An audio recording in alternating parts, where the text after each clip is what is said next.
നീ ഇവിടെ കിടക്കടാ. സത്യം പറയാതെ നിന്നെ വിടുമെന്ന് പ്രതീക്ഷിക്കണ്ട. ആളൊന്നൊഴിയട്ടെ, ഞാൻ ഇനിയും വരും.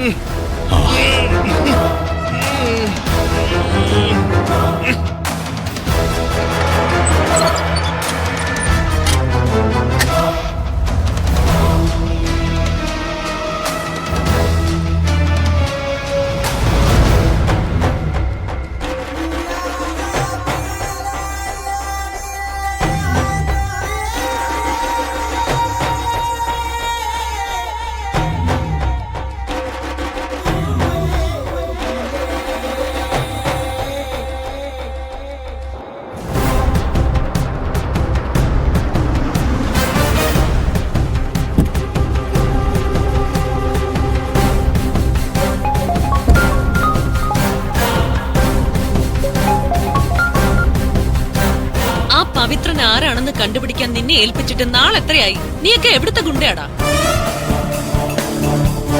പവിത്രനെ അറിയുമോന്ന് നിനക്ക് പരിചയമുള്ള 10 പേരോട് ചോദിച്ചിരുന്നെങ്കിൽ ഏതെങ്കിലും ഒരുത്തൻ അവനെ കുറിച്ചുള്ള ഡീറ്റെയിൽസ് പറഞ്ഞു തന്നേനല്ലോ. ഫോട്ടോ ഉൾപ്പെടെ ഞാൻ അയച്ചു തന്നതല്ലേ? പവിത്രൻ എന്ന പേരും അറിയാം. പിന്നെ നിനക്ക് എന്താ വേണ്ടത്? ഓ, ഇനി അതിന്റെ പേരില് അഡ്വാൻസ് ആയിട്ട് പണം എന്തെങ്കിലും വേണോ? എങ്കിൽ അതും തരാം. നേരിട്ട് കണ്ടിട്ട് എന്ത് ചെയ്യാനാ? നിനക്കെന്തെങ്കിലും തുമ്പ് കിട്ടിയോ? എങ്കിൽ അത് പറ. എങ്ങനെയായാലും പവിത്രൻ ആരാണ്, എന്താണ്, അവന്റെ വീട് എവിടെ, അങ്ങനെ ഫുൾ ഡീറ്റെയിൽസ് എനിക്ക് കിട്ടിയേ പറ്റൂ. ആ ശരി ശരി, കാണാം. എപ്പോ? അത് നീ പറഞ്ഞാ മതി. ഏയ്, ഇപ്പോഴെങ്ങും വരാൻ പറ്റില്ല. ഞാൻ ദേ ഇപ്പൊ വീട്ടിലേക്ക് വന്ന് കയറിയതേ ഉള്ളൂ. ഒന്ന് കുളിച്ച് ഫ്രഷ് ആയിട്ട് ഇറങ്ങാം. ഒരു കാര്യം ചെയ്യ, നീ ആ സ്റ്റേഡിയത്തിന്റെ മെയിൻ ഗേറ്റിൽ നിൽക്ക്.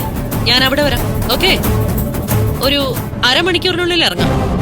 കൂടിപ്പോയാൽ 1 മണിക്കൂർ. ഇറങ്ങുമ്പോ ഞാൻ വിളിക്കാം. ശരി.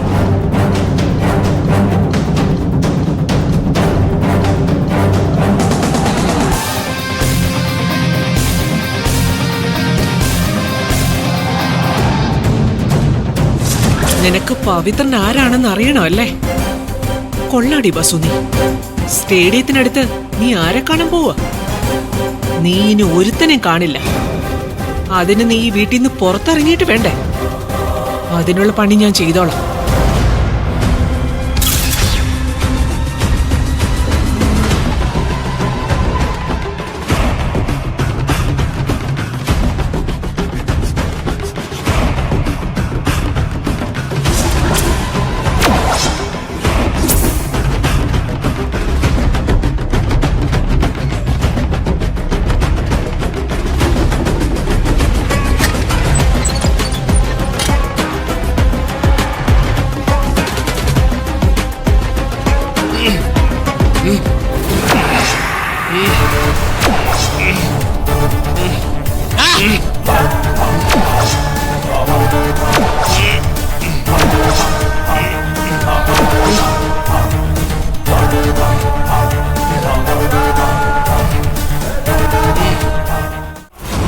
എന്താണെന്ന് നിന്നോട് ഞാൻ പറഞ്ഞതാ.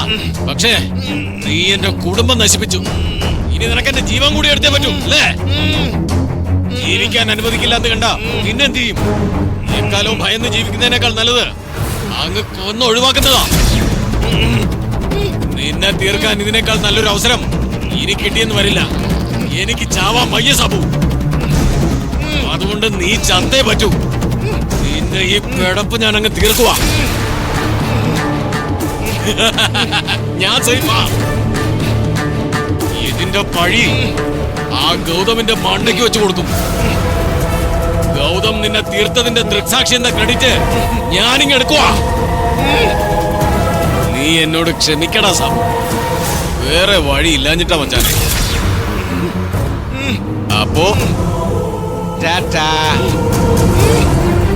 പോയിക്കോ, നല്ല മിടുക്കനായിട്ട് പോയിക്കോ.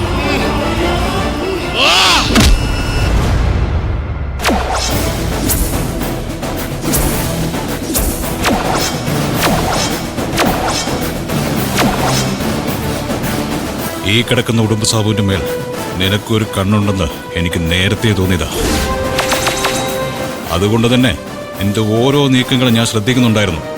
ഒരു ആയുധവും സംഘടിപ്പിച്ച് നീ ജനറേറ്റർ റൂമിന്റെ അടുത്തേക്ക് വരുന്നത് കണ്ടപ്പോ തന്നെ നിന്റെ അസുഖം എനിക്ക് പിടികിട്ടിയടാ. ഒരുത്തൻ അനങ്ങാൻ പോലും ആവാതെ കെട്ടിയിടപ്പെട്ട അവസ്ഥയിൽ കിടക്കുമ്പോ അവനെ കൊല്ലാൻ എന്തിനാ ശിവ നിന്റെ ഈ തണ്ടും തടിയും ഒക്കെ? വീട്ടില് നിന്റെ ഏറ്റവും ഇളയ മകനുണ്ടല്ലോ, ആ കൊച്ചു ചെറുക്കന് ചെയ്യാവുന്ന കാര്യമുള്ളൂ ഇത്. ഗൗതം, ഇവനെ എനിക്ക് തീർക്കണം. വിടും. അങ്ങനെ അങ്ങ് നിന്നെ വിടുവോടാ ഞാൻ. ഇറങ്ങി പോടാ വഴിയില്ല.